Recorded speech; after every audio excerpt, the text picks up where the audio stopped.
Hello, welcome all of you. সমস্ত ভাই বোনকে আমি জানাই আমার ইউটিউব চ্যানেলে স্বাগত। তো আজকে দেখো আমরা চলে এসেছি একটা নতুন স্কিম নিয়ে। আমি কুন্তল চক্রবর্তী। আজকে স্কিম হচ্ছে আমাদের কন্যাশ্রী। তো আজকে দেখো আমরা যে স্কিমটা নিয়ে আলোচনা করতে চলেছি, এই স্কিমটা খুবই গুরুত্বপূর্ণ একটা স্কিম এবং খুবই ইম্পর্টেন্ট একটা স্কিম, এবং গভর্নমেন্ট এই স্কিমটার জন্য অনেক জায়গাতে পুরস্কৃত হয়েছে। বিশ্বে বিভিন্ন জায়গাতে গভর্নমেন্টের নাম হয়েছে এই স্কিমটার জন্য। তো এই স্কিমটা আমরা আজকে আলোচনা করব। আচ্ছা, এই স্কিমটা পিএসসি যে কোনো পরীক্ষার জন্য খুবই ইম্পর্টেন্ট একটা স্কিম। কিন্তু অ্যাকচুয়ালি প্রবলেমটা হচ্ছে কি, আমরা যারা গভর্নমেন্টের পরীক্ষা দিয়ে আমাদের প্রচুর স্কিমস পড়তে হয়, আমরা স্টেট গভর্নমেন্টের স্কিম পড়তে হয়, আমাদের সেন্ট্রাল গভর্নমেন্টের স্কিমস পড়তে হয়। But the most difficult problem or the difficult part of when we read a scheme or when we study a scheme is the question is that wire to focus, কোথায় আমাদের focus করতে হবে, কোনখানটা আমাদের দেখতে হবে, কোন জায়গাটা আমাকে মেনলি মনে রাখতে হবে। কারণ একটা স্কিমের অনেকগুলো প্যারামিটার্স থাকে, অনেকগুলো ডাইমেনশন থাকে। তো দেখো আজকে আমরা যে স্কিমটা পড়বো কন্যাশ্রী, এই স্কিমটা আমরা কোশ্চেন করে করে পড়বো। আমাদের মেনলি যে জিনিসগুলো ফোকাস করতে হয় সেগুলো কোশ্চেন আমি মুখে বলবো, আনসার কিন্তু এখানে লেখা আছে। তো প্রথম হচ্ছে, দেখো আমাদের যেটা দেখতে হবে যে এই কন্যাশ্রী স্কিমটা কারা ইমপ্লিমেন্ট করে, কোন ministry of West Bengal government implements করছে এই স্কিমটাকে। এই স্কিমটা ইমপ্লিমেন্ট করা হচ্ছে women and child development and social welfare ministry of West Bengal. ঠিক আছে। আচ্ছা, এই মিনিস্ট্রির এই মুহূর্তে মন্ত্রী কে আছেন? এই মিনিস্ট্রি এই মুহূর্তে তোমার যেটাকে বলা হচ্ছে concern minister or responsible minister যিনি আছেন তিনি হচ্ছেন শশী পাঁজা। সেকেন্ড কোশ্চেন হচ্ছে তোমার এই স্কিমটা কবে ইন্ট্রোডিউস করা হলো? এই স্কিমটা ইন্ট্রোডিউস করা হলো হচ্ছে October 1, 2013। এই স্কিমটার কোনো বিশেষত্ব আছে কি? অবশ্যই আছে। এই স্কিমটার মেন বিশেষত্ব হচ্ছে এই স্কিমটা হচ্ছে আমাদের brain child of our chief minister Mamata Bandyopadhyay, এবং এর যে লোগো ডিজাইনটা আছে সেটাও তিনিই করেছিলেন। ঠিক আছে, এই দুটো বিশেষত্ব। এছাড়া এই স্কিমটার কোনো বিশেষ বিশেষত্ব আছে? হ্যাঁ, অবশ্যই আছে। এই স্কিমটা তোমার ইউনো দ্বারা পুরস্কৃত। সেটা কত সালে হয়েছে? এটা হয়েছিল 2017-এ। সেটা কোথায় হয়েছিল? সেটা হয়েছিল নেদারল্যান্ডের হেগ শহরে। সেখানে চিফ মিনিস্টার গেছিলেন, গিয়ে উনি কিন্তু পুরস্কারটা নিয়ে এসেছিলেন। এইবারে যখন আমরা কোনো একটা স্কিম পড়ি, তো আমাদের তখন ভাবতে হয় যে এই স্কিমটার ক্রাইটেরিয়া কি, মানে যে বেনিফিশিয়ারি হবে তাকে কি ক্রাইটেরিয়া মেনটেন করতে হবে, ফলো করতে হবে, যাতে সেই স্কিমটাকে কমপ্লাই করতে হবে, রাদার যাতে সেই স্কিমটাকে অ্যাভেল করতে পারে। ঠিক আছে, সেইটা আমাদের এই ক্ষেত্রে জেনে নিতে হবে।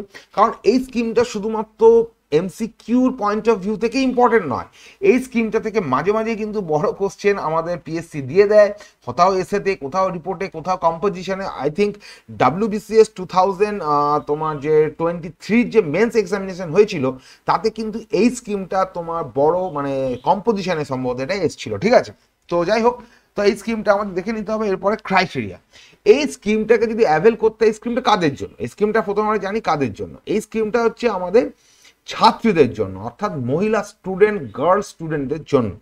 এখন এই যে গার্ল স্টুডেন্ট হবে, তাহলে কি সমস্ত গার্ল স্টুডেন্ট স্কিমটাকে অ্যাভেল করতে পারবে? মোটেই না। এই স্কিমটা মেনলি তোমার design for the students, girl students falling in the age group of 13 to 18, মানে ক্লাস 8 থেকে 12 এর গার্ল স্টুডেন্ট হতে হবে। এবং তারা কি শুধুমাত্র স্কুলের স্টুডেন্টই হবে? তাও না, অন্য ব্যাপারও আছে, সেটা আমি আসছি পরে। এবং এই যে স্টুডেন্টদের একটা সব থেকে বড় যে ক্রাইটেরিয়াটা যেটা তোমার এখানে কমপ্লাই করতে হবে, ফুলফিল করতে হবে, দ্যাট ইজ হচ্ছে আনম্যারিড। তাদেরকে অবিবাহিত থাকতে হবে, তাদেরকে কোনো বিবাহতে যুক্ত থাকলে হবে না। ঠিক আছে, কারণ এই স্কিমটার প্রধান উদ্দেশ্যই হচ্ছে যে আমার চাইল্ড ম্যারেজকে প্রিভেন্ট করা, আটকানো। তাই জন্য unmarried is one of the most important criteria in this scheme. আচ্ছা, এরপরে যদি আমি চলে আসি যে স্টুডেন্টদের কথা আমি বলছি, এই স্টুডেন্টরা কোথাকার স্টুডেন্ট হতে হবে? এই স্টুডেন্টদেরকে হতে হবে হচ্ছে কোনো গভর্নমেন্ট স্কুলের স্টুডেন্ট হতে হবে, অথবা কোনো গভর্নমেন্ট এডেড ও অ্যাফিলিয়েটেড স্কুলের স্টুডেন্ট হতে হবে, অথবা কোনো টেকনিক্যাল স্কিল ডেভেলপমেন্ট ইনস্টিটিউশনের স্টুডেন্ট হলেও হবে। ঠিক আছে, তো এই 3-4টে জায়গা কিন্তু তাদেরকে ক্রাইটেরিয়াকে কিন্তু কমপ্লাই করতে হবে। এবারে যে জিনিসটা মোস্ট ইম্পর্টেন্ট সেটা হচ্ছে এই স্কিমটা যখন তুমি not most important, one of the most important point, ঠিক আছে, পয়েন্টস। তো এই স্কিমটা যখন তুমি অ্যাভেল করতে যাচ্ছ, তোমাকে কি কি ফর্ম ফিল আপ করতে হবে, that is also very important. ঠিক আছে, তো এখানে কি হয় না, আমাকে যখন একটা স্কিম অ্যাভেল করতে হয়, মানে একটা বেনিফিশিয়ারি হিসেবে আমাকে যখন অ্যাপিল করতে হয়, তখন আমাকে কিছু ফর্ম ফিল আপ করতে হয়। তো এই স্কিমটার আন্ডারে আমাকে 3টে ফর্ম ফিল আপ করতে হবে। দ্যাট ইজ মানে দে আর K1, K2 অ্যান্ড K3। আচ্ছা দেখো আমি ওখানে লিখে রেখেছি K1 যে ফর্মটা আছে এটা কাদের জন্য, দেখো K1 যে ফর্মটা আছে সেটা আমি লিখে রেখেছি annual financial assistant 1000 rupees, age হচ্ছে কত 13 to 18, অর্থাৎ 13 থেকে 18 বছরের মেয়েদের জন্য যারা বার্ষিক 1000 টাকা করে পেতে চাইছে তাদেরকে K1 ফর্মটা ফিল আপ করতে হবে। সেকেন্ড ফর্ম যেটা আছে সেটা হচ্ছে K2 ফর্ম। K2 ফর্মটা কিসের জন্য, সেটা হচ্ছে 18+ মেয়েরা যারা 25,000 টাকা পেতে চায় তাদের জন্য হচ্ছে K2 ফর্ম, তারা এককালীন 25,000 টাকা পেয়ে যাবে K2 ফর্ম ফিল আপ করলে। তাহলে তাদের ক্রাইটেরিয়া কি হতে হবে, দে শুড বি মানে 18+, এটা আমাদের মাথায় রাখতে হবে। আর হচ্ছে লাস্ট যেটা হচ্ছে সেটা হচ্ছে K3। K3 হচ্ছে পোস্ট গ্রাজুয়েট স্টুডেন্টের জন্য। আচ্ছা এই কন্যাশ্রী প্রোগ্রামের মধ্যে মানে প্রকল্পের আওতায় আজ কিছু ইয়েও দেওয়া হয়, তোমার বৃত্তিও দেওয়া হয়, ঠিক আছে। তোমার সায়েন্সের স্টুডেন্টের জন্য বৃত্তি হচ্ছে তোমার 2500 টাকা করে, সেটা পোস্ট গ্রাজুয়েটের ক্ষেত্রে এবং বৃত্তি এটা অ্যাকচুয়ালি। আর হচ্ছে তোমার আর্টসের এবং কমার্সের জন্য 2000 টাকা করে তোমার বৃত্তি এখানে কিন্তু দেওয়া হয়, সেটা আমি এখানে লিখিনি, ঠিক আছে। এছাড়াও কন্যাশ্রী আন্ডারে অনেক রকমের প্রোগ্রাম ইস্যু মানে হয়, কিন্তু এইগুলো হচ্ছে মেন ফিচার্সগুলো আমি এখানে আলোচনা করেছি। আচ্ছা এরপরে যে বিষয়টা চলে আসি সেটা হচ্ছে এম। কন্যাশ্রী প্রকল্পের এম কি, দেখো এই যে কন্যাশ্রী প্রকল্পটা, যে কোনো প্রকল্পের একটা এম থাকে, একটা টার্গেটেড বেনিফিশিয়ারি থাকে, ঠিক আছে। মেন একটা প্রবলেম থাকে, একটা স্কিমের উদ্দেশ্য হচ্ছে একটা প্রবলেমকে আইডেন্টিফাই করে প্রথমে সেই স্কিমটার উদ্দেশ্য হয় যে প্রবলেমটাকে রিজলভ করা, সেটাকে সলভ করা। তো এইখানে দেখো আমাদের যে এম আছে এই কন্যাশ্রী প্রকল্পটা মেনলি ইমিডিয়েট এম হচ্ছে দুটো, কিন্তু লং টার্ম বেনিফিট আছে, সেটা খুব ইম্পর্টেন্ট, ওটা আমরা পরের ইয়ে দেখবো। পরের যে আমি যে বক্সটা করেছি ওপরে নীল রঙের ডান দিকে সেইখানে আমরা দেখবো। তো এম হচ্ছে এখানে মেন ইমিডিয়েট এম, সেটা হচ্ছে দুটো। সেই দুটো কি কি, সেটা হচ্ছে marriage at or after 18 years as per prohibition of child marriage act 2006 এখানে পড়েনি। দেখো চাইল্ড তোমার prohibition of child marriage act 2006 বলছে ভাই তোমার 18 বছরের নিচে এবং 21-এর নিচে ছেলেদের এবং মেয়েদের হচ্ছে 18-এর নিচে যদি বিবাহ হয় তাহলে সেটা ইললিগাল ম্যারেজ।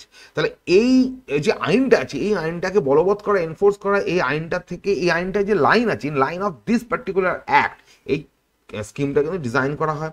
আর একটা হচ্ছে ড্রপ আউট প্রিভেনশন। অনেক সময় কি হয় না, দারিদ্রতার জন্য মেয়েরা তোমার বা মেয়েদের পরিবারটা তাদেরকে চট করে তাড়াতাড়ি 18-র আগে বিবাহ দিয়ে দেয় আর কি, ঠিক আছে।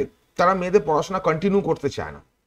তো এই যে দুটো যে ইন্টার রিলেটেড যে দুটো যে dark side of their life, ঠিক আছে, এই বিষয়টাকে কাউন্টার করা, এই জিনিসটাকে আটকানো হচ্ছে এই স্কিমটার একটা মোস্ট ইম্পর্টেন্ট এম। তো তাই জন্য আমাদের এটা করতে হবে, এই স্কিমটা এই দুটো হচ্ছে মেন হচ্ছে তোমার গোল, এই দুটো গোলকে আমাকে অ্যাচিভ করতে হবে। আর একটা জিনিস এখানে আমি বলে রাখি, এই যে ড্রপ আউট প্রিভেনশন করা এবং 18+ হওয়ার পরে ম্যারেজটা এনশিওর করা, এই দুটো তো তোমার আছেই। এই দুটো যে মেন গোল, এই দুটো গোলের কতগুলো তোমার লং টার্ম বেনিফিট আছে, সেই লং টার্ম বেনিফিটগুলো আমরা যাচ্ছি। দেখো লং টার্ম বেনিফিট আমাদের এখানে আমি 4টে লিখেছি, আমি একটু ডিসকাস করে দেবো। প্রথম যে লং টার্ম বেনিফিটটা হচ্ছে দেখো women's education, overall women's education, overall women's development, overall women তোমার যেটাকে বলা হচ্ছে এম্পাওয়ারমেন্ট। এই স্কিমটা কিন্তু এই জিনিসগুলোকে, এই কিওয়ার্ডসগুলো কিন্তু তুমি যদি কোথাও এই স্কিম নিয়ে বড় কিছু লিখতে হয় তুমি ইউজ করতে পারো। এক, দুই হচ্ছে এই স্কিম থেকে বেনিফিট পেয়ে যদি কোনো একটা মেয়ে অ্যাটলিস্ট এইচএস পাস করে যায় তাহলে সে তার নেক্সট যে জেনারেশন, তার যে পরে সন্তান সন্ততি হবে তাদেরকেও সে কিন্তু এডুকেশনের জন্য প্রমোট করবে, তাদেরকে এডুকেশনের জন্য সাপোর্ট করবে। তাই জন্য এর একটা লং টার্ম বেনিফিট হচ্ছে in long term it will help the next generation to get education from their parents. এইটা হচ্ছে কিন্তু একটা লং টার্ম বেনিফিট। সেকেন্ড হচ্ছে এটা দেখো, সেটা হচ্ছে self reliance.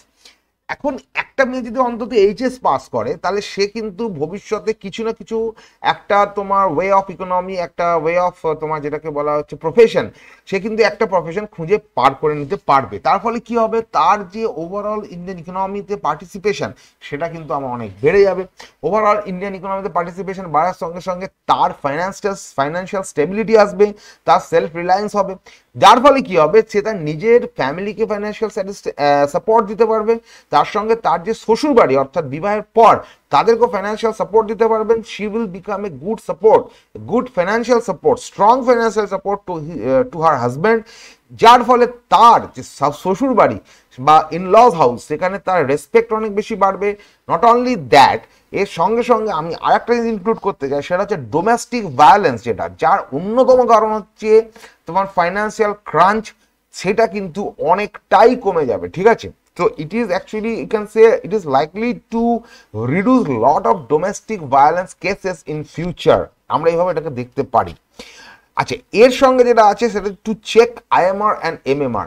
What is IMR? IMR মানে হচ্ছে ইনফ্যান্ট মর্টালিটি রেট, মানে হচ্ছে একটি বাচ্চা জন্ম নিল, সঙ্গে সঙ্গে যদি মারা যায় বা 6 মাসের মধ্যে বা 1 বছরের মধ্যে যদি মারা যায়, আমার ঠিক এক্ষুনি মনে পড়ছে না এক্সাক্ট টাইমটা, তাকে বলে আমার ইনফ্যান্ট মর্টালিটি। এবং আমরা দেখি যে এই ইনফ্যান্ট মর্টালিটিটা আমার 1000 বার্থ মানে চাইল্ড বার্থের ক্ষেত্রে, লাইভ বার্থের ক্ষেত্রে কত, সেটাকে বলে আমরা ইনফ্যান্ট মর্টালিটি রেট।